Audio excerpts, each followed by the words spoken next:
નમસ્કાર વિદ્યાર્થી મિત્રો, Oxford school of science Amreli વતી હું આપ સર્વ વિદ્યાર્થી મિત્રોનું હાર્દિક સ્વાગત કરું છું. છે જ તો અહીંયા જે આ યુનિટ 4 પેજ નંબર 37 ટેક્સ્ટ બુકમાં જોઈએ આપણે રીડ 1 આપવામાં આવેલું છે માઇન્ડ, બોડી, મેડિસિન. ત્રણેય શબ્દોથી આપણે ખૂબ જ સારી રીતે પરિચિત છીએ. પહેલાં તો માઇન્ડ એટલે મન, બોડી એટલે શરીર અને મેડિસિન એટલે ઔષધિ. બરાબર, એટલે અહીંયા આપણને કહેવા એવું માગે છે કે માઇન્ડ, બોડી એન્ડ મેડિસિન. તો આ ત્રણેય બાબતો ઉપરથી આપણને એટલો સ્પષ્ટ ખ્યાલ આવે છે કે અહીંયા જે વાત કરવામાં આવી છે એ કંઈક હેલ્થને લગતી એટલે કે આરોગ્યને લગતી કરવામાં આવેલી છે. તો માઇન્ડ, બોડી એન્ડ મેડિસિન એટલે કે તન, મન અને ઔષધિ. બરાબર, તો આ ત્રણ બાબતોનો જો આપણે ચોક્કસ પ્રકારે ખ્યાલ રાખીશું તો આપણે આપણા શરીરને હેલ્થફુલ એટલે કે આરોગ્યપ્રદ પણ રાખી શકશું. શારીરિક અને માનસિક બે પ્રકારની પરિસ્થિતિઓનું આપણને અહીંયા યુનિટની અંદર વર્ણન આપેલું છે. જો તમે શારીરિક અને માનસિક બંને પ્રકારની પરિસ્થિતિને અનુરૂપ જો યોગ્ય રીતે તમે એને મેન્ટેન કરશો તો ચોક્કસ પ્રકારે આપણને જે માનસિક અને શારીરિક થતા રોગથી આપણે બચી શકશું અને આપણે આપણું જીવન જે છે એ જેટલો સમય પણ જીવન વ્યતીત કરીએ એ ખૂબ જ સુખાકારી ભર્યું હશે. તો આપણને અહીંયા આ યુનિટની અંદર શારીરિક અને માનસિક રોગ અને તેના વિશેના ઈલાજની વાત કરવામાં આવી છે. આમ જો જોવા જઈએ તો શારીરિક રોગ જે છે ને એ અમુક અંશે બાહ્ય પરિબળો જેવા કે પ્રતિકૂળ ખોરાક ન લઈએ, તેમજ બેક્ટેરિયા કે વાયરસ જેવા હાનિકારક જીવાણુથી થતા હોય છે, જે આપણે અત્યારના સમયમાં આ પરિસ્થિતિનો જે સામનો કરી રહ્યા છીએ જેના માટે આપણે એવું કહી શકીએ કે આ બેક્ટેરિયા કે વાયરસને કારણે જે થતા રોગ છે એવા અન્ય પણ ઘણા રોગ જે છે કે જે ઇન્ફેક્શનથી ફેલાય છે. તો આવા તમામ પ્રકારના રોગથી બચવા માટે અથવા તો તેને અનુકૂળ આપણે જે અત્યારે ઇમ્યુનિટીની જે વાત કરી રહ્યા છીએ એ તમામ પ્રકારની જે ઇમ્યુનિટી છે એ યોગ્ય ખોરાક લેવાથી આવે અને એના માટે આપણે અત્યારે હાલના સંજોગોમાં પણ પરિસ્થિતિને અનુરૂપ આપણી રોગ પ્રતિકારક શક્તિ કેવી રીતે વધે એવા શ્રેષ્ઠ પ્રયત્નો કરી રહ્યા છીએ. બરાબર, તો આપણે અહીંયા જે વાત કરી કે શારીરિક રોગો જે છે એ સામાન્ય રીતે પ્રતિકૂળ એટલે કે યોગ્ય ખોરાક ન લેતા હોય, બેક્ટેરિયા અથવા તો વાયરસ એવા હાનિકારક જીવાણુથી થતા હોય છે. જ્યારે માનસિક અસ્વસ્થતા એ સામાન્ય રીતે શેને કારણે પેદા થતી હોય છે તો કે નકારાત્મક લાગણીઓને કારણે પેદા થતી હોય છે. તો આજના આ અત્યાધુનિક મોડર્ન લાઈફ એટલે કે આ જે આધુનિક સમય જે છે એ યુગમાં માણસ ભૌતિક રીતે તો સુખી થઈ ગયો છે, એટલે કે આર્થિક રીતે મોટા ભાગના લોકો છે એ સુખાકારી ભર્યું જીવન જીવે છે.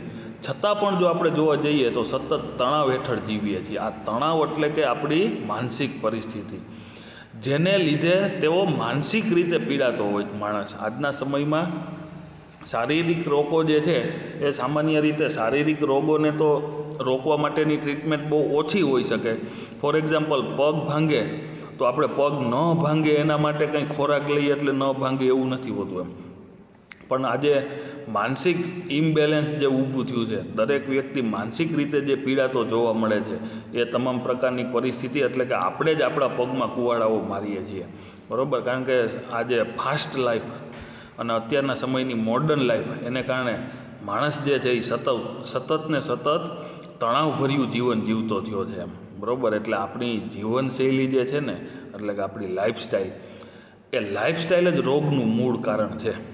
અને આપણા જીવનમાં કુદરતી સ્ત્રોતો જેવા કે ખોરાક, બેઝિક નેસેસિટી ઓફ લાઈફ, હવા, પાણી, સુખી કૌટુંબિક જીવન સાચવ્યા નથી. જ્યારે તમે મોડર્ન લાઈફની અંદર પ્રવેશી ચૂક્યા છો એટલે કે અત્યારનો અત્યાધુનિક સમય ફાસ્ટ લાઈફ જે જીવી રહ્યા છીએ એના પરિણામે આપણે આજે કૌટુંબિક જીવન સાચવી શક્યા નથી.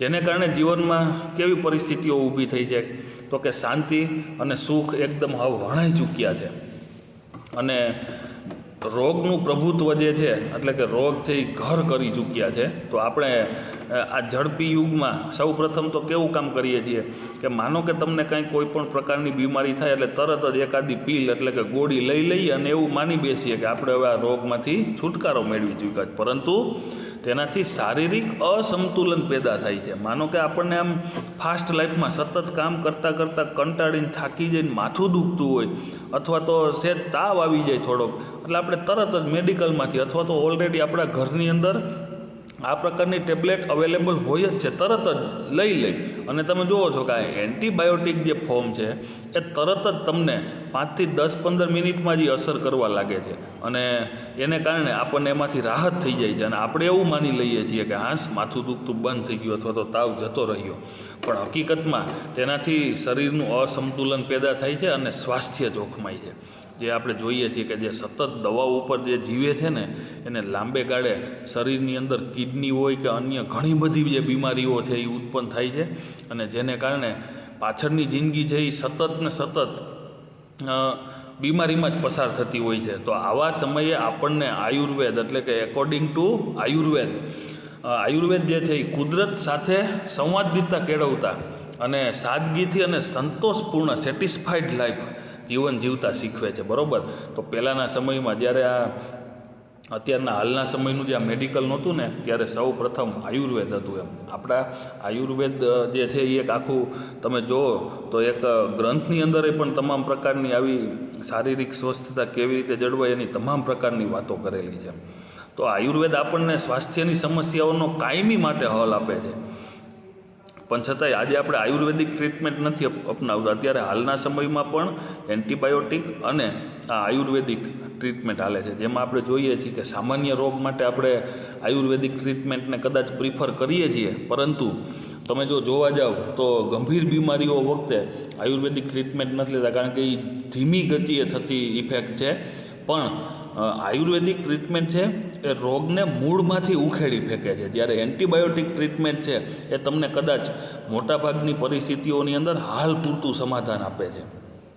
અને સાથે સાથે એની એન્ટીબાયોટિક જે ફોર્મ છે એ આપણા શરીરને નબળું પણ પાડે છે. એટલે વારંવાર એન્ટીબાયોટિક ટેબ્લેટ્સ લેવી નહીં, બહુ જરૂર જણાય ત્યારે જ લેવી. જે પોતાના જીવનમાં અમુક પ્રકારની બીમારીઓની પરિસ્થિતિમાં જે સતત એન્ટીબાયોટિક ટેબ્લેટ્સ અપનાવે છે એ લાંબા ગાળે એટલે તે પોતાનું જે શરીર છે ને એ એકદમ નબળું પડી જાય છે, એને કારણે અને ઘણા બધા બીજા રોગો પણ ઘર કરી જાય છે. તો આવી રીતે આયુર્વેદ જે છે ને એ આપણને કાયમી માટે સમસ્યાનો હલ આપે છે અને આરોગ્યપ્રદ જીવન જીવવાની એક રીત બતાવે છે. તો આવી આરોગ્યપ્રદ જીવન જીવવા માટેના આપણને અહીંયા 4 સ્ટેજ આપેલા છે, 4 કક્ષાઓનું સૂચન કરેલું છે. એક તો રોગની સારવાર, રોગને થતો અટકાવો. સૌથી ભાર કઈ બાબત ઉપર આયુર્વેદ મૂકે છે કે રોગને થતો અટકાવવો. આજે આપણે કોઈને એવું કહી કે એક્સરસાઇઝ કરવાથી શરીરની તંદુરસ્તી જળવાઈ રહે, અથવા તો અમુક પ્રકારની આયુર્વેદિક ટ્રીટમેન્ટ જે કુદરતી રીતે આપણને પ્રાપ્ત થાય છે એવા ફ્રૂટ્સ કે વગેરે કે આ તે ખાવાથી આવા પ્રકારના રોગ નથી થતા, પણ એ આપણે અપનાવતા નથી. કારણ કે જ્યારે થાહે ત્યારે જોયું જશે. આ મેન્ટાલિટીથી અત્યારના આ ફાસ્ટ સમયમાં એવો આપણી પાસે ટાઈમ પણ નથી. તો આયુર્વેદે આપણને અહીંયા 4 સ્ટેજ આપેલા છે, 4 કક્ષાઓ આપેલી છે કે એક તો રોગની સારવાર, ત્યારબાદ રોગને થતો અટકાવવો અને જીવન સાથે તાલમેલ અને સ્વાસ્થ્ય પ્રત્યેની જાગૃતતા. આવા 4 તબક્કાઓ. અને આયુર્વેદનું આ પરિસ્થિતિને અનુરૂપ એમનું અંતિમ લક્ષ્ય છે એ વ્યક્તિની જીવનશૈલી બદલી કુદરત સાથે સંવાદિતા કેળવી અને રોગમુક્તિ માટેનું છે, એટલે કે રોગમુક્ત શરીર બનાવવાનું છે. તો તમામ પ્રકારની માનસિક અસ્વસ્થતાનો અંતિમ ઉપાય એ સાચી અવેરનેસ છે, એટલે કે જાગૃતતા છે. તો આપણને આ માઇન્ડ, બોડી અને મેડિસિન, તન, મન અને ધન નહીં, પરંતુ તન, મન અને ઔષધિ આ યુનિટની અંદર એટલે કે આ રીડ 1ની અંદર અહીંયા આપણને બહુ સરસ આયુર્વેદની ભાષાના શબ્દો પ્રયોગ કરી અને આયુર્વેદે જે આપણને ખરા અર્થની અંદર જે સૂચન કરેલું છે એનું વર્ણન કરતું આપણને આ જે અહીંયા આ રીડ 1 આપવામાં આવેલું છે. જોઈએ mind, body and medicine read 1. સૌ પ્રથમ આપણી ડે ટુ ડે લાઈફની બહુ સરસ વાત કરી છે. આની ઉપર એક નજર કર્યા જેવી પણ ખરી, અને તમે આ યુનિટને જો સમજો અને એના વિશે થિંકિંગ પણ કરો એમ. કારણ કે ઝડપી જમાનાની સાથે અતિશય પૈસા કમાવાના લોભને કારણે આપણે શરીરનો જરા પણ વિચાર કરતા નથી. પણ પહેલું સુખ તે જાતે નરિયા, આવું જે વાક્ય છે એને ખરા અર્થની અંદર ચરિતાર્થ કરવા માટે જો તમે શરીરને સાચવશો ને તો જ તમે કમાયેલા પૈસા પણ ઉપયોગી થશે. નહીંતર તો એક સમય એવો આવશે કે પૈસા તો પુષ્કળ તમે કમાઈ લેશો, પણ પરિસ્થિતિ આવીને એવી ઊભી રહી જશે કે આપણું શરીર જ સારું નહીં હોય તો તમામ પ્રકારના પૈસા એક બાજુ પડ્યા રહે. તમને પણ બધાને ખબર છે કે જ્યારે તમે ગંભીર બીમારીથી પીડાતા હોય, આ ગંભીર બીમારીથી પીડાતા હોય ત્યારે આપણને ગમે એટલા પૈસા હોય, ગમે એટલું સુખ હોય, ગમે તેટલું સારું ખાવાનું હોય, એક પણ બાબત કામ આવતી નથી. એટલે સૌથી જો most valuable property is that hour health. આપણે આપણું જો શરીરને યોગ્ય રીતે સાચવી શકીએ ને તો એ આપણી સૌથી મોટામાં મોટી પ્રોપર્ટી છે. પણ આ ખ્યાલને કાયમી આપણા જીવનમાં નિર્માણ કરવો અથવા તો મગજની અંદર બેસાડવો એ બહુ અઘરું કામ છે.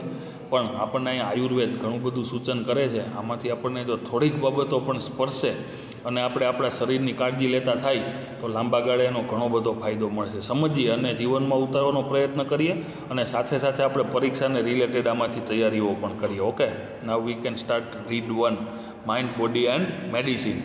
If we look at different people in the world around us, we observe that all of us are not all અલાઇક.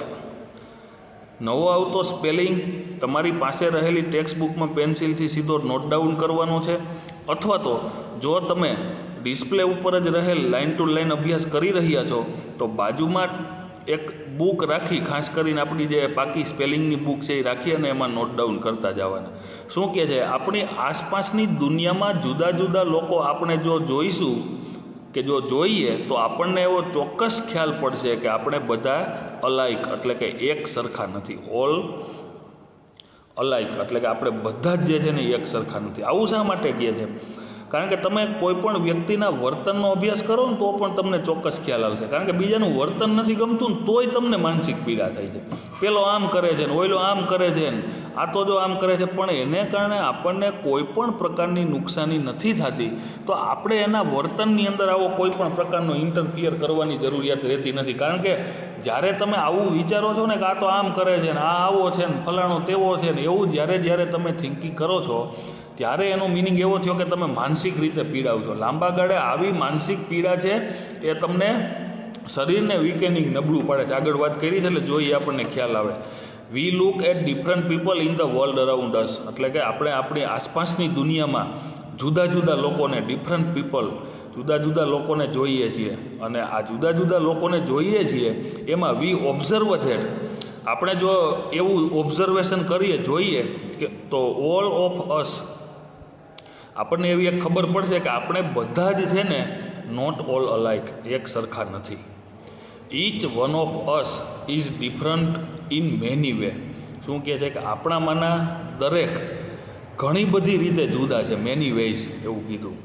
Both physically and mentally એટલે કે શારીરિક અને માનસિક બધી જ રીતે જુદા છીએ. એટલે કે દરેક વ્યક્તિને તમે જુઓ ને તો એ શારીરિક અને માનસિક બધી જ રીતે એ આપણાથી અલગ પડશે. બરાબર? તો આવી રીતે દરેક વ્યક્તિ અલગ પડશે. સમાનતા તો અમુક બાબતોમાં જ જોવા મળશે. તો અહીંયા એવું કહે છે કે we ought to understand our own nature. તો આપણને અહીંયા સૌથી પહેલાં એવું કીધું છે કે આપણે જીવનમાં સૌથી પહેલાં તો આપણે આપણો સ્વભાવ and the nature of others, અને બીજાનો મિજાજ કે સ્વભાવ જે છે ને એ for our own happiness and well being. શું કહેવા માગે છે કે આપણે જીવનમાં ખુશી અને તંદુરસ્તી માટે, એટલે કે આપણે આપણા જીવનની ખુશી અને તંદુરસ્તી માટે આપણે આપણો અને ત્યારબાદ નેચર ઓફ અધર્સ એટલે કે અન્યનો સ્વભાવ જે છે ને એને સમજવો પડે. જો આવું આપણે ન કરી શકતા હોય તો માનસિક રીતે પીડાય. એટલે એવું કીધું છે કે we ought to understand our own nature, કે તો આપણે આપણા સ્વભાવને અને ધ નેચર ઓફ અધર અને બીજાના સ્વભાવને અન્ડરસ્ટેન્ડ એટલે સમજવો પડે. શેના માટે? તો કે for our own happiness and well being, એટલે કે આપણી ખુશી અને તંદુરસ્તી માટે. વેલબિંગ એટલે કે આપણા સારા માટે, પણ અહીંયા કહેવાની વાત શું થઈ? આપણી તંદુરસ્તી માટે. ધ શેપ એન્ડ સાઇઝ, લોકોના આકાર અને કદ. ટેમ્પરામેન્ટ્સ એન્ડ કેરેક્ટર્સ ઓફ પીપલ, શું કીધું છે? લોકોના કદ અને આકાર, તેમજ ટેમ્પરામેન્ટ એટલે કે મિજાજ અને ચારિત્ર, કેરેક્ટર, બરાબર. ટેમ્પરામેન્ટ્સ એન્ડ કેરેક્ટર્સ એટલે કે મિજાજ અને ચારિત્રમાં of people have lot of variation, પુષ્કળ પ્રમાણમાં વિવિધતા હોય છે. અને that must affect our health and happiness, અને આપણા સ્વાસ્થ્ય અને આનંદ ઉપર આની અસર થાય છે. કારણ કે બીજાનો મિજાજ અલગ છે. કોઈનો મિજાજ કડક હોય, આપણે શાંત હોઈએ, તો એના કડક મિજાજથી આપણને પસંદ નથી, તો માનસિક રીતે અપસેટ થાય છે. એટલે કે આપણે જ્યારે તમે માનસિક અસ્વસ્થ થાવ ને, એટલે એનો એક મિનિંગ એવો થયો કે તમે પોતે છે ને ખુશખુશાલ રહી શકતા નથી, રેડિયન્ટ ફેસ ન જોવા મળે. તો આપણે સૌ પ્રથમ અહીંયા જે આપણને વાત કરવામાં આવી છે એ મુજબ આપણે આપણી તંદુરસ્તીનો જો સાચો ખ્યાલ રાખવો હોય ને, તો તમારે તમારો જ સ્વભાવ નહીં, પણ તમારે તમારા સ્વભાવની સાથે સાથે બીજાનો સ્વભાવ પણ સમજવો પડશે, અને લેટ ગો પણ કરવું પડે. એમ જ્યારે કોઈ પણ પરિસ્થિતિ એના સ્વભાવને કારણે આપણને કોઈ પણ પ્રકારની નુકસાની નથી થતી, તો આપણે એના એ સ્વભાવની અંદર કોઈ પણ પ્રકારનું ઇન્ટરફિયર કરવા માગતા નથી. આ રીતે ખાસ તમારે જોવાનું છે, બરાબર. હવે જો તમને એ વાત કરી છે સેકન્ડ પેરેગ્રાફની અંદર, એકોર્ડિંગ ટુ આયુર્વેદ, શું કહે છે? એટલે કે એકોર્ડિંગ ટુ એટલે ના મત અનુસાર, આયુર્વેદના મત અનુસાર અથવા તો આયુર્વેદના મત મુજબ, physical disease occur mainly owing to external factors like wrong diet or exposure to pathogens. શું કહે છે? આયુર્વેદના મત મુજબ રોગો ઉત્પન્ન થવાનું એટલે કે રોગોત્પાદક જીવાણુઓ સામે અરક્ષિત રહેવાનું, એટલે કે આપણે સુરક્ષિત નથી રહી શકતા, કે નુકસાનકારક આહાર જેવા કે બાહ્ય પરિબળોને લીધે શારીરિક રોગ થતા હોય છે. શું કહેવા માગે છે? Physical disease occur mainly owing to external factors, એટલે કે આંતરિક પરિબળોને કારણે આપણને ફિઝિકલ ડિસીઝ એટલે કે શારીરિક રોગો થતા હોય છે. જેમાં આપણે વાત કરી છે લાઈક રોંગ ડાયટ, એટલે કે આપણી આહાર લેવાની ખોટી પદ્ધતિ, અને એક્સપોઝર ટુ પેથોજેન્સ એટલે કે રોગોનું ઉત્પાદન થાય તેવા જીવાણુઓ, બરાબર, વગેરે. એટલે કે આવા જે જીવાણુયુક્ત ખુલ્લા ખોરાકો ખાવા, બહારની પરિસ્થિતિઓમાં તમે જુઓ છો કે લારીઓ ધૂળ ઉડતી હોય, ઘણી બધી ગંદકી હોય, એવી કોઈ પણ જગ્યાએ આપણે હોંશે આરોગવા બેસી જઈએ છીએ. તો આપણે જે અનુકૂળતા મુજબ, એટલે જે ખોરાક આપણને ભાવે છે પણ આપણા શરીરને માફક નથી, તો આપણે એને છોડી દેવો પડે. તો આ રોંગ ડાયટ કહેવાય. પણ mental disease arise mainly from internal function, બરાબર. તો આપણને અહીંયા વાત કરી છે, પરંતુ જે મેન્ટલ ડિસીઝ જે છે, એટલે કે માનસિક રોગ જે છે, એ સામાન્ય રીતે આપણને ઇન્ટરનલ ફેક્ટર્સ એટલે કે આંતરિક પરિબળોને કારણે થતા હોય છે. ઇન્ટરનલ ફેક્ટર, તો તમને અહીંયા જો ઉપર આપેલો છે એક્સટર્નલ ફેક્ટર. એક્સટર્નલ ફેક્ટર એટલે બાહ્ય પરિબળો, અને ઇન્ટરનલ ફેક્ટર્સ એટલે આંતરિક પરિબળો. તો આપણે અહીંયા જોયું કે શારીરિક રોગો થવા પાછળનું કારણ જે છે ને એ બાહ્ય પરિબળો છે. Physical disease occur mainly owing to external factors and mental disease arise mainly from internal factors.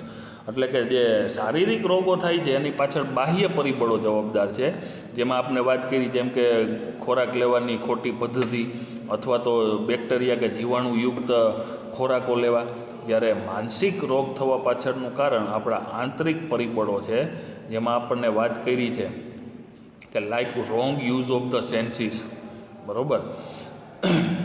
તો અહીંયા આપણને એવી પરિસ્થિતિ મુજબ જો જોઈએ તો આપણી ઇન્દ્રિયો જે છે એ ઇન્દ્રિયોનો ખોટો ઉપયોગ and the increase of negative emotions, બરાબર, અને નકારાત્મક લાગણીઓ, બરાબર. એટલે કે નકારાત્મક લાગણીઓ અને આપણી જે ઇન્દ્રિયો જે છે એને કારણે આ પ્રકારના માનસિક રોગો થાય છે. We ought to develop the habit of positive thinking. આપણે હકારાત્મક વિચારણાની ટેવ વિકસાવવી જોઈએ, એટલે કે આપણે હંમેશા હકારાત્મક વિચારીએ ને એવી ટેવ પાડવી જોઈએ. અને it has good positive effect on our emotions. જો તમે હકારાત્મક વિચારશો એટલે કે બી પોઝિટિવ, જો તમે હકારાત્મક વિચારશો ને તો એને કારણે આપણે અહીંયા આપણી લાગણીઓ ઉપર પણ એટલે કે it has good positive effect on emotions, આપણી લાગણીઓ પર હકારાત્મક અસર થાય છે. અને એટલે જ હંમેશા એવું કહેવાય છે કે જ્યારે તમે કોઈ પણ કાર્ય કરો ને ત્યારે હંમેશા પોઝિટિવ એટીટ્યૂડ રાખો. જો તમે હકારાત્મક વિચારોનું વલણ કરશો ને તો ચોક્કસ પ્રકારે તમામ પ્રકારની પરિસ્થિતિઓ છે ને યોગ્ય થશે. જ્યારે તમે જુઓ છો મોટાભાગના લોકો તો હંમેશા નકારાત્મક જ વિચારતા હોય છે કે એ આવું જ થાય, પણ હંમેશા હકારાત્મક વિચારોનું વલણ રાખો એમ. તો હાવેવર છતાં પણ both physical and psychological disease are usually mixed. શું કહે છે? જો કે માનસિક તેમજ શારીરિક બીમારીઓ જે છે એ સામાન્યપણે one seldom occurs without the others. શું કહે છે? સામાન્યપણે એકબીજાની સાથે સંકળાયેલી જ છે અને અન્યના અભાવે ભાગ્યે જ થતી હોય છે. શું કીધું? કે સેલ્ડમ અકર્સ વિધાઉટ ધ અધર્સ, એટલે કે માનસિક બીમારી થાય ત્યારે શારીરિક બીમારી જોડાયેલી ન હોય, અથવા તો શારીરિક બીમારી થાય ત્યારે માનસિક પરિસ્થિતિ જોડાયેલી ન હોય ને એવું તો ભાગ્યે જ ક્યારેક જોવા મળે, સેલ્ડમ, હાર્ડલી. તો જોઈએ, સમ ડિસીઝ લાઇક એક્યુટ ઇન્ફેક્શન, ગંભીર ઇન્ફેક્શન જેવી બીમારીઓના કારણો માટેની વાત કરી છે કે લાઇક એક્યુટ ઇન્ફેક્શન, સમ ડિસીઝ, ઘણા બધા રોગો જે છે ગંભીર ઇન્ફેક્શન જેવી બીમારીઓના કારણો માટે મોટે ભાગે એ ઓલમોસ્ટ એન્ટાયરલી ફિઝિકલ કોઝિસ. શું જવાબદાર હોય છે? તો કે મોટે ભાગે શારીરિક હોય છે, એટલે કે શારીરિક બીમારી જવાબદાર હોય છે. And can be treated purely on a physical level, અને શારીરિક ક્ષમતા એ જ તેમની સારવાર કરી શકાય. બરાબર? શું કહેવા માગે છે? સમ ડિસીઝ લાઇક એક્યુટ ઇન્ફેક્શન, જેમ કે ગંભીર ઇન્ફેક્શન એટલે કે ચેપ જ્યારે આપણને લાગે છે ત્યારે એન્ટાયરલી ફિઝિકલ કોઝિસ, તો એનું કારણ શું હોય છે? ફિઝિકલ એટલે કે શારીરિક પરિસ્થિતિ. અને જ્યારે આ જે ચેપને લગતી બીમારીનું કારણ છે એ શારીરિક જ છે તો can be treated purely on a physical level, તો એની તમામ પ્રકારની જે ટ્રીટમેન્ટ છે ને એ પણ હંમેશા શારીરિક લેવલની જ હોય છે. હાવેવર છતાં પણ most disease have psychological cause. બરાબર? જો કે મોટાભાગની બીમારીઓના કારણો માનસિક હોય છે, સાયકોલોજીકલ એટલે માનસિક કારણો હોય છે. And all lasting disease have psychological effect. શું કહે છે?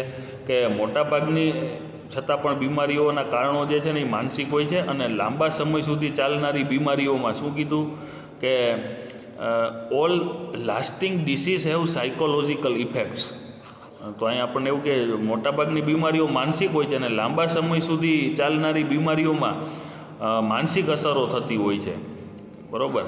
તો ત્યારબાદ એવું કહે છે કે physical disease disturb the emotions and weakens the senses. શું કહે છે? કે જો કે મોટાભાગની બીમારીઓના કારણો માનસિક હોય છે અને લાંબા સમય સુધી ચાલનારી બીમારીઓમાં માનસિક અસરો હોય છે. શારીરિક રોગ જે છે કે ફિઝિકલ ડિસીઝ એટલે કે શારીરિક બીમારી તમને જે થાય છે ને એ શારીરિક બીમારી જે છે એ ડિસ્ટર્બ ધ ઇમોશન્સ એટલે કે લાગણીઓ, અને વીકેન્સ ધ સેન્સીસ અને આપણી ઇન્દ્રિયોને નબળી પાડે છે. બરાબર? તમને જો સતત તમે વિચારો કે કોઈ લાંબા ગાળા સુધી સતત તમને તાવ આવે, આપણે એમાંય ખાસ કરીને બોર્ડની પરીક્ષાઓ આવતી હોય નજીક, અને 15, 20, 25 દિવસ સુધી આપણે સતત બીમાર રહીએ, તો હવે બીમારી આ ખરેખર એક શારીરિક થઈ, પણ લાંબા ગાળા સુધી સતત બીમારી રહે ને એટલે માણસ છે એ માનસિક રીતે પણ નબળો પડે, માનસિક પણ ભાંગી જાય. તમે જુઓ છો કે આ બીમારીની પરિસ્થિતિમાં તમે યોગ્ય રીતે પ્રિપેરેશન પણ કરી શકતા નથી, જેનું પરિણામ શું આવે છે કે પરીક્ષાઓ નજીક આવતી હોય, તૈયારીઓ યોગ્ય રીતે કરી શકતા નથી, તેના પરિણામે તમે સતત ચિંતિત થાવ છો, સ્ટ્રેસ, તણાવ ઉત્પન્ન થાય છે. તો અહીંયા તે આપણને કે which may result into physical trouble, અને સતત તમે માનસિક બીમાર રહ્યો છો ને એટલે તમને શારીરિક મુશ્કેલીઓ પણ થાય છે. તો આવી રીતે શારીરિક અને માનસિક મોટાભાગીની પરિસ્થિતિની અંદર આ બંને બાબતો જે છે એ એકબીજા સાથે કમ્પ્લીટલી ડિપેન્ડ્સ હોય છે. They lead to dietary problems, અને જેને કારણે આપણે ડાયટરી એટલે કે આપણે જે પણ કંઈ ખોરાક લઈએ છીએ એની મુશ્કેલીઓ પણ ક્રિએટ થાય છે. Strain the heart and nerves and weakens the physical body, અને આ રીતે હૃદય, હાર્ટ એટલે nerves and weakened the physical body એટલે કે આપણું જે ચેતાતંત્ર જે છે એમાં તણાવ આવે છે અને શરીર છે એ વીકેનિંગ નબળું પડતું જાય છે. તો આવી રીતે તમામ પ્રકારની જે અહીંયા એકોર્ડિંગ ટુ આયુર્વેદના મત અનુસાર આપણને જે વાત કરવામાં આવી છે એમાં સૌથી આટલી તો આપણે ચોક્કસ ખ્યાલ આવી ગયો આટલી વાત ઉપરથી કે આપણે આપણો આહાર જે છે ને એ યોગ્ય હોવો જોઈએ.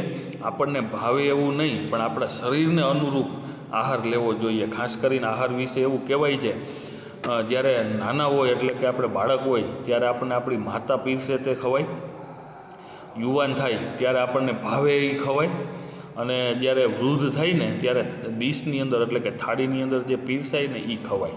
બરાબર, આ એક આખી પદ્ધતિ છે. શરીરને અનુરૂપ જો તમે ખોરાક લેતા થશો તો ચોક્કસ તમે તમારા શરીરને નબળું પડતા બચાવી શકશો. અને ખાસ કરી અને આપણે અત્યારે એવું કહેતા હોય કે હું આવું ખાઉં છું, તીખું તળેલું આવું ગમે એવું ખાઉં છું, મને કોઈ દી કાંઈ નથી થતું. પણ એ તમને એમ કંઈ આજે ખાધું હોય, મોટાભાગના આહારમાં તો તમને આજે ખાધું હોય તો નેક્સ્ટ ડે જ એની ઇફેક્ટ થતી જોવા મળે છે. પણ સતત જે આવું તીખું તળેલું એવું બધું જે પણ કાંઈ સ્પાઇસી અને જંક ફૂડ ખાવાના જે શોખીન છે એને કદાચ અત્યારે 2 વર્ષથી ખાતા હોય તો કાંઈ ન થતું હોય, પણ એ અમુક ઉંમર પછી એટલે કે 30, 35, 40 વર્ષની ઉંમર પછી આવી રીતે જે તમે લાઈફસ્ટાઈલ પસાર કરી છે ને, મન ફાવે એવું ખાધું છે ને, એની અસરો શરૂ થાય છે. આપણને અત્યારે વડીલો એવું કહેતો હોય બહુ મીઠું ન ખવાય, એમ ખારું ન ખવાય. આપણે અત્યારે મીઠું કે ખારો ખોરાક ભાવતો હોય ને લેતા હોય તો અત્યારે કાંઈ ન થાય, પણ લાંબા ગાળે એ બીપીના પ્રશ્નો ઉપસ્થિત થાય છે.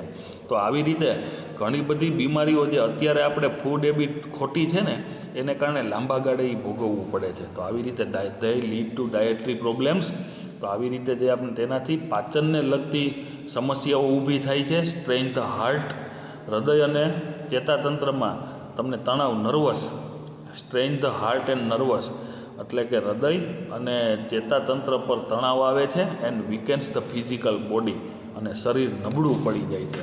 તો આવી રીતે વિદ્યાર્થી મિત્રો, ખરા અર્થની અંદર જો તમે તમારા શરીરને યોગ્ય રીતે જાળવવા માગો છો તો અહીંયા જે આપણને આયુર્વેદે જે સૂચન કર્યું છે, આ કોઈ સૂચનો છે એ મારા વ્યક્તિગત નથી, પણ આયુર્વેદે કરેલા આ સૂચનો છે. અને જેને વર્ષોથી જે લોકો માને છે એને ફોલો કરે છે.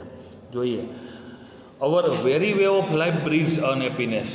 બરાબર, કે આપણી અત્યારની જે જિંદગી છે ને, એટલે કે અત્યારે જે આપણે જીવન જીવી રહ્યા છીએ ને તેને કારણે જ આપણે મુખ્યત્વે આમ તો દુઃખી થઈએ છીએ. તો આગળનો paragraph, in modern developed world our problems are mainly psychological. શું કહે છે? મોડર્ન ડેવલપ્ડ વર્લ્ડ એટલે આધુનિક વિકસિત દુનિયામાં આપણી સમસ્યાઓ મુખ્યત્વે મેઇનલી માનસિક છે. શું કીધું? અત્યારના આધુનિક સમયમાં, પહેલાંના સમયમાં લોકોને માનસિક બીમારી નહોતી, ત્યારે શારીરિક પીડા હતા વધારે પડતા, કારણ કે મેડિકલ સાયન્સ આગળ પડતું નહોતું.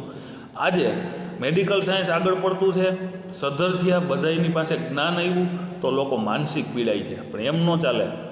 શારીરિક અને માનસિક બંને પ્રકારની પરિસ્થિતિમાંથી તમને છુટકારો મળે ને ત્યારે જ તમે સાચી તમારી હેલ્થની કાળજી લીધી કહેવાય. તો અહીંયા આપણને કહે છે કે વી હેવ સફિશિયન્ટ ફૂડ. જો, કારણ કે અત્યારે આધુનિક સમયમાં અહીંયા જે વાત કરી છે, આપણી પાસે પૂરતા પ્રમાણમાં ખોરાક પણ છે.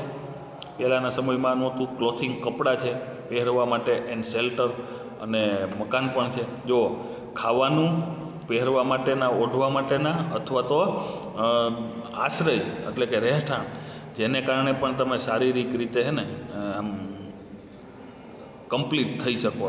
જો માનો કે રહેવા માટે મકાન ન હોય યોગ્ય, તો શિયાળો, ઉનાળો અને ચોમાસાની પરિસ્થિતિ તમને ખબર છે, તમે સહન કરવી પડે. કોક દીક પૈડા હોય અથવા તો કોક દીક સ્વેટર કે કાંઈ ઓઢવાનું ન હોય ને એક રાત ઠંડીમાં ધ્રુજવાનું થાય તો આપને ખબર છે, સીધા જ બીમાર પડીએ છીએ. તો પહેલાંના સમયમાં લોકો પાસે પહેરવા માટે કપડાની પણ વ્યવસ્થા ઓછી હતી. મોટાભાગના લોકો પાસે ખાવા માટે ખોરાક પણ નહોતો આવો હેલ્ધી અત્યારના સમયમાં જે મળે છે એવો, અથવા તો હતો તો ખાવાની કેપેસિટી નહોતી, અને એવી રીતે આશ્રય સ્થાન પણ નહોતા. તો અત્યારના સમયમાં આપણી પાસે અહીંયા કીધું કે we have sufficient food, clothes and shelter. તો અત્યારે આપણી પાસે ખોરાક, કપડાં અને મકાન તો છે. Which prevent us from getting most physical disease. ખોરાક, કપડાં અને મકાન, જેને કારણે આપણે મોટા ભાગના શારીરિક રોગો થતાં અટકાવી શકાય, એટલે કે અટકાવી શકીએ છીએ. તો એડવર્બ ક્લોઝ ઓફ કોન્ટ્રાસ્ટ છે. છતાં પણ most of us have no major physical problems. શું કીધું? એટલે આ સુવિધા છે ને એને કારણે આજે આપણે જો જોઈએ તો લોકોની અંદર શારીરિક બીમારીઓ બહુ મોટા પ્રમાણમાં નથી. એટલે અહીંયા આપણે વાત એ કરવામાં આવી છે કે we still suffer from psychological unrest. તો આપણે અહીંયા અત્યારે આ જે વાત કરવામાં આવી છે છતાંય આપણે માનસિક અસ્વસ્થતાથી પીડાઈએ છીએ. શારીરિક રીતે આપણે પીડાતા નથી. એટલે કે આપણને ભલે ને અત્યારના સમયમાં શારીરિક બીમારીઓ નથી, છતાં પણ આપણે માનસિક બીમારીઓથી સતત પીડાતા રહીએ છીએ. ધીસ અનરેસ્ટ એટલે કે આ પ્રકારની જે અનરેસ્ટ, બરાબર, એટલે કે આ પ્રકારનો જે પણ કંઈ પરિસ્થિતિ છે may manifest as feeling of loneliness. શું કહે છે? આ અસ્વસ્થતા, અનરેસ્ટ એટલે આ અસ્વસ્થતા જે છે એ એકલતા, લોનલીનેસ, બરાબર. અહીંયા unrest may manifest as feeling of loneliness એટલે કે એકલતા, નોટ બિંગ લવડ, કોઈનો પણ પ્રેમ ન મળવો એટલે કે પ્રેમ કે કદરથી વંચિત, ઓર એપ્રિસિએટેડ, ગુસ્સો, તણાવ, વખાણ નથી થતા એમ, એંગર એટલે કે ગુસ્સો, સ્ટ્રેસ, તણાવ, ઓર એનેક્સિટી અને વ્યગ્રતા કે ચિંતા જેવી લાગણીઓ તરીકે પ્રદર્શિત થઈ શકે. બરાબર. શું કહે છે? આ પ્રકારની જે પણ કાંઈ અસ્વસ્થતા છે એટલે કે this unrest may manifest as feeling of loneliness. આ અસ્વસ્થતા છે એ આપણને એકલતા, પ્રેમ કે કદરથી વંચિત, not being loved or appreciated, પ્રેમ અથવા તો કદરથી વંચિત. જો આપણને એ પડી છે કે હું આ કામ કરું છું તો એની માને કોઈને કદર નથી, એમ એપ્રિસિએટેડ એટલે આપણને બધાને કદર થાય એવું જે થાય છે. આ બધી લાગણીઓ છે. એંગર, ગુસ્સો, સ્ટ્રેસ, તણાવ, ઓર એનેક્સિટી, ચિંતા કે વ્યગ્રતા જેવી લાગણીઓ તરીકે પ્રદર્શિત થાય છે. મેનિફેસ્ટ એટલે દેખાડો દેવો, મીન્સ કે પ્રદર્શિત થવી. એટલે જ્યારે માનસિક રીતે આપણે સ્વસ્થ નથી ને ત્યારે આપણને એવું થાય કોઈ મારા વખાણ નથી કરતું, કોઈને મારી ઉપર પ્રેમ નથી, તો સતત આવી ચિંતાઓ થાય છે, એકલતા અનુભવીએ છીએ. It can lead to the weakening of our physical energy. જ્યારે આવી લાગણીઓ જે છે એ દેખાડો દે ને એટલે એનો મિનિંગ એવો થયો કે આ બાબત આપણને આપણા શરીરની શારીરિક શક્તિ, ફિઝિકલ એનર્જી એટલે કે શારીરિક જે શક્તિ છે એને વીકેનિંગ એટલે નબળી પાડે છે. And prevent us from doing what we really want to do. જ્યારે તમે શારીરિક અને માનસિક બંને રીતે ભાંગી પડો ને ત્યારે ખરા અર્થમાં આ બાબત આપણને શારીરિક અને માનસિક રીતે નબળી પાડે છે અને આપણે ખરેખર જે કરવા માગીએ છીએ ને તે કામ કરી શકતા નથી. તમે શારીરિક અને માનસિક રીતે યોગ્ય ન હોય તો તમારા જીવનમાં જે પણ કંઈ ગોલ છે એને પરિપૂર્ણ કરવા માટે તમારી પાસે કોઈ પ્રયત્નો પણ ન હોય એમ. તો અવર very way of life breeds અનહેપીનેસ. આપણા જીવનની શૈલી જ દુઃખ ઉછેરે છે. બ્રીડ્સ એટલે ઉછેરવું અને અનહેપીનેસ એટલે દુઃખ. તો આપણી જે લાઈફસ્ટાઈલ છે ને એ લાઈફસ્ટાઈલ જ આપણા જીવનમાં રહેલા દુઃખનો ઉછેર કરે છે. વી હેવ હેક્ટિક, આપણે હેક્ટિક એટલે સતત બીઝી, અવિશ્રાંતિ, બરાબર. We have hectic and unstable routine in which there is a little peace or contentment. શું કહે છે કે આપણી દિનચર્યા એવી છે કે હેક્ટિક, અવિશ્રાંતિ, જેમાં ક્યાંય શાંતિ નથી, આરામ નથી, તેમજ અવ્યવસ્થિત છે. અનસ્ટેબલ રૂટીન્સ એટલે કે અવ્યવસ્થિત છે. રૂટીન એટલે દિનચર્યા અને હેક્ટિક એટલે સતત અવિશ્રાંતિ ભર્યું શિડ્યુલ એટલે કે એમાં ક્યાંય શાંતિ ન હોય. અને અનસ્ટેબલ એટલે અવ્યવસ્થિત છે. In which there is a little peace. તો હવે આટલું બધું આપણે સતત દોડધામ કરીએ છીએ તો એમાં શાંતિ ક્યાં હોય? અને શાંતિ ન હોય તો એમાં જે પણ કંઈ છે ને કન્ટેન્ટમેન્ટ એટલે કે સંતોષ જે છે ને એ પણ નહીવત હોય છે.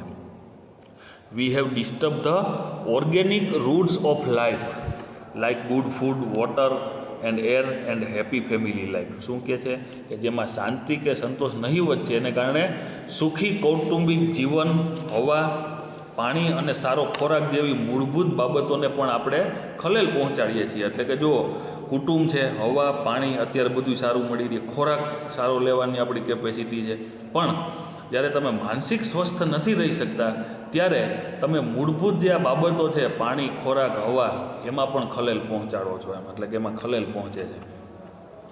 અને we live in an artificial world dominated by an urban landscape and mass media. આપણે શહેરીકરણ અને જાહેર પ્રચારના માધ્યમોથી, બરાબર, શું કહેવા માગે છે? માસ મીડિયા એટલે કે જાહેર પ્રચારના માધ્યમો, અર્બન લેન્ડસ્કેપ એટલે કે શહેરીકરણનું. તો આ શહેરીકરણ અને જાહેર પ્રચારના માધ્યમોથી ખૂબ જ પ્રભાવિત છીએ, જે તમે પણ જાણો છો. આ પ્રાકૃતિક દુનિયામાં રહીએ છીએ, એટલે કે કહેવાનો મિનિંગ શું થયો? આર્ટિફિશિયલ વર્લ્ડ એટલે કે કૃત્રિમ દુનિયામાં રહીએ છીએ. એટલે કે આપણે શહેર અને જાહેર પ્રચારના માધ્યમોથી પ્રભાવિત છીએ, અને we live an artificial world. Dominated એટલે પ્રભાવિત હોવું, બરાબર, dominated by an urban landscape and mass media એટલે કે શહેરીકરણ અને જાહેર પ્રચારના માધ્યમોથી ડોમિનેટેડ પ્રભાવિત છીએ, and we live an artificial world અને આપણે કૃત્રિમ જીવન જીવીએ છીએ, કુદરતી નહીં. તો there is little to nourish to soul. શું કહેવા માગે છે? કે તો આપણા આત્માના પોષણ માટે ભાગ્યે જ કશું કંઈક કરી શકીએ છીએ. ન્યુર્સ્ડ એટલે પોષણ કરવું અને સોઉલ એટલે આત્મા. તો એમાં આપણે આપણા આત્માને માટે તો કંઈ કામ કરી શકતા નથી. તો we always desire new things. આપણને હંમેશા નવી વસ્તુઓ જોઈએ છે, એટલે કે નવી વસ્તુઓની જ ઈચ્છા છે. And are seldom content with what we have. અને આપણી પાસે જે પણ કાંઈ છે ને તેમાં તો આપણને ભાગ્યે જ સંતોષ મળે છે. જો હંમેશા જે છે એનો આનંદ નથી આપણને, પણ જે નથી ને એ બાબત દુઃખી કરે છે. આ બહુ સરસ વાત અહીં આપેલી છે કે આપણી પાસે ઘણી બધી વસ્તુઓ છે. તમે વિચારો, દુનિયાની અંદર કદાચ મોટાભાગના આપણામાંથી દુનિયાની અંદર 50% લોકો પાસે જે નથી ને એવું બધું આપણી પાસે છે. છતાં પણ જેની પાસે વધુ છે એની વધુ પીડાય છે કે હજી મારી પાસે આ નથી. એટલે કે આ કેવા પ્રકારની એક પીડા છે? 1000 હોય તો એમ થાય કે લાખ થાય, લાખ હોય તો એમ થાય કરોડ થાય, બરાબર. જૂનું 4 વ્હીલ હોય તો કે નવું 4 વ્હીલ થાય, નવું 4 વ્હીલ હોય તો કે લક્ઝરિયસ કાર હોય. તો આવી રીતે સતત ને સતત હવે એ લક્ઝરિયસ કાર હોય આવી જાય ને ત્યાર પછી આપણને એમ થાય કે 15 લાખની આ કાર છે, આવી ગઈ, આપણને એમાં અપેક્ષા હતી સંતોષાણી. પણ થોડોક સમય જાય ને ત્યાં વળી પાછું એમ થાય કે હજી પણ આનાથી વધુ લક્ઝરિયસ કાર હોય મારી પાસે, BMW હોય. એટલે માણસની અપેક્ષાઓ છે ને એ જે વોટ વી હેવ, લોકોને હંમેશા સંતોષ ક્યારેય પોતાની પાસે છે ને એમાંથી તે ખુશ રહી નથી શકતો, પણ જે નથી ને એમાં તે દુઃખી છે પાછો. We always crave to have more. હજી પણ વધુ ને વધુ મેળવવાની પરવા કરીએ છીએ. We are never still or at rest. આપણને ક્યારેય સંતોષ થતો નથી. Our medicine is more a quick fix to keep us going in our wrong lifestyle. શું કહે છે? આપણી જે જીવનશૈલીને આગળ ધપાવવા તુરંત જ સાજા થઈ જવાય, ક્વિક ફિક્સ કહેવા શું માગે છે? કે આપણે લાઈફસ્ટાઈલને ઝડપથી આગળ વધારવા માટે કામ 2-3 દી બંધ રહે એવું થોડું ચાલે. હું બીમાર છું તો એટલે ઝડપથી આપણે એવી ક્વિક ફિક્સ ઝડપથી સાજા થઈ જવાય ને એવી દવા અપનાવીએ છીએ. And rarely address the behavioural root of our problems. અને ભાગ્યે જ સમસ્યાઓના મૂળ સુધી જવાની પરવા કરીએ છીએ. એટલે કે આપણે માનો કે કાંઈ પણ પ્રકારનું સતત બીજી લાઈફની અંદર અચાનક બીમાર પડી એટલે તાત્કાલિક ડૉક્ટરની પાસે જઈને આપણે જેવું કહીએ કે હાઈ પાવરની ટેબ્લેટ દે કે મને અડધી કલાકમાં સારું થઈ જવું જોઈએ. આપણે હમણાં જ વાત કરી, જે આપણે અહીંયા ઉદાહરણ જોયું કે માથું દુખતું હોય એટલે આપણે ઝડપથી મેડિકલે જાય અને હાઈ પાવરની દવા દે કે મને અડધી જ કલાકમાં સારું થઈ જાય, અને અડધી કલાકમાં સારું થઈ જાય અને ફરી પાછા આપણે આપણી લાઈફસ્ટાઈલને આગળ ધપાવી મૂકીએ છીએ. એટલે એને કારણે ક્યાંય પણ behavioural root of our problems એટલે કે ખરા અર્થની અંદર આપણી પાસે જે પણ કંઈ મુશ્કેલીઓ છે ને, સમસ્યાઓ જે છે ને, એ સમસ્યાના રૂટ મૂળ સુધી તો પહોંચી શકતા નથી. મટી ગયું પછી આપણી બાબતને ભૂલી જઈએ છીએ, બરાબર. પણ એ લાંબે ગાડી ભોગવવું પડે છે. We take a quick pill hoping that. ઝડપથી સાજા થઈ જાય ને એવી અપેક્ષા સાથે આપણે દવાઈ લઈ લઈએ છીએ અને અવર પ્રોબ્લેમ વિલ ગો અવે. આપણે ઝડપથી એક ગોળી લઈ લીધી અને એવી આશા રાખીએ છીએ કે સમસ્યા હલ થઈ ગઈ, પ્રોબ્લેમ વિલ ગો અવે. ગોળી લઈ લીધી તો હવે સમસ્યા હલ થઈ ગઈ. But we do not recognize that. પરંતુ આપણે એ જાણતા નથી કે it may only be a symptom of an imbalance life. આ શેના લક્ષણો છે આપણે એ જાણતા નથી. આપણા જીવનને અનિયંત્રિત કરી દીધા છે એની નિશાનીઓ છે તેવું આપણે સમજી શકતા નથી. It is a warning light that we must notice. તો આ એક ચેતવણીની નિશાની છે જે આપણે ધ્યાનમાં લેવું જોઈએ, બરાબર. તો આપણને જે અહીંયા વાત કરવામાં આવી છે એ એવું કહેવા માગે છે કે માનો કે તમારી કાંઈ નહોતું ને તમને અચાનક અમુક પ્રકારની બીમારીના દેખાય છે, તો એને આપણે સિમ્પટોમ કહી શકીએ, એટલે કે લક્ષણો કહી શકીએ. તો આ લક્ષણો છે ને એ તમને કોઈ પણ પ્રકારની મોટી બીમારીઓ આવે ને એ પહેલાં તમને એક રેડ લાઇટ એટલે કે એલર્ટ કરે છે, પણ આપણે એની ઉપર ધ્યાન આપતા નથી, એટલે એ લાંબા ગાળે છે ને પછી એ બીમારી કાયમી માટે ભોગવવાનો વારો આવે છે. બરાબર. જોઈએ next paragraph. Ayurveda on the other hand, બીજી તરફ જો જોઈએ તો આયુર્વેદ આપણને ટીચીસ એવું શીખવે છે, હાર્મની વિથ નેચર. શું શીખવે છે? કે કુદરત સાથે સંવાદિતા કેળવતા શીખવે છે. હાર્મની એટલે સંવાદિતા. સંવાદિતાનો મિનિંગ શું થયો? કુદરતની સાથે તાલમેલ મેળવવો. સિમ્પ્લિસિટી એટલે કે એકદમ સાદગી. એન્ડ કન્ટેન્ટમેન્ટ, અને કન્ટેન્ટમેન્ટ એટલે સંતોષ, કે as key to well being. શું કહે છે? કે એ જ સાચી તંદુરસ્તીની ચાવી છે. એટલે કે સાચી તંદુરસ્તીની ચાવી શું છે? સાદગી અને સંતોષ શીખવે છે. It shows us how to live in a state of balance in which fulfilment is a matter of being, not of having. શું કહે છે? કે સંતોષ એ ભોગવવાની નહીં. શું કીધું? કે અહીંયા આગળ આપણે એવી વાત કરી છે કે it shows us how to live in a state of balance in which fulfilment is અ, એટલે કે સંતોષ. ફુલફિલમેન્ટનો મિનિંગ શું થશે? સંતોષ એ શું છે? Is a matter of being, not of having. શું કહે છે? કે તેમાં સંતોષ એ ભોગવવાની નહીં, પરંતુ હોવાપણાની, બીઇંગ એટલે હોવાપણાની બાબત છે. તેવી સંયમિત અવસ્થામાં જીવન કેવી રીતે જીવાય ને, એટલે કે અહીંયા આપણને કીધું સ્ટેટ ઓફ બેલેન્સ, તો કે સંયમિત અવસ્થામાં જીવન કેવી રીતે જીવાય ને એ દર્શાવે છે. આ જે કોની વાત કરી છે? આયુર્વેદની. It connect us with source of creativity and happiness within ourselves so that we can permanently overcome our psychological problems. શું કહે છે? તે આપણને આપણી માનસિક સમસ્યાઓને કાયમી ધોરણે હલ કરવા માટે આપણામાં રહેલા સર્જનાત્મકતા અને આનંદના સ્ત્રોત સાથે જોડી આપે છે. બરાબર. તો કહે છે કે Ayurveda provides a real solution to our health problems. તો આપણને કેવી રીતે જીવવું, રિયલ પ્રોબ્લેમ્સ કે which require to change how to live, think and observe. કેવી રીતે જીવવું, થિંક એટલે કેવી રીતે વિચારવું, એન્ડ ઓબ્ઝર્વ કેવી રીતે નિરીક્ષણ કરવું, અને તેમાં બદલાવ લાવી શકીએ તે માટે, એટલે કેવી રીતે જીવવું, કેવી રીતે વિચારવું અને કેવી રીતે નિરીક્ષણ કરવું, એમાં આપણે જો અત્યાર સુધી યોગ્ય ન હોય તો બદલાવ લાવી શકીએ તે માટે આપણને Ayurveda provides a real solution to our health problems. Ayurveda આપણને આપણી સ્વાસ્થ્યની સમસ્યાઓ માટે વાસ્તવિક નિરાકરણ પૂરું પાડે છે. તો આપણને અહીંયા આપેલા છે લેવલ્સ ઓફ આયુર્વેદિક હેલિંગ, 4 તબક્કાઓ આપેલા છે. બરાબર. તો આ 4 તબક્કાઓનો અભ્યાસ હવે આપણે નેક્સ્ટ લેક્ચરમાં કરીશું. આજે આપણે આટલે સુધી રાખીએ. સ્પેલિંગ જે પણ કાંઈ યુનિટ ચાલ્યું વ્યવસ્થિત રીતે નોટ ડાઉન કરશો અને તૈયાર કરશો. બરાબર. તો આજે આપણે આટલે સુધી રાખીએ છીએ. આભાર.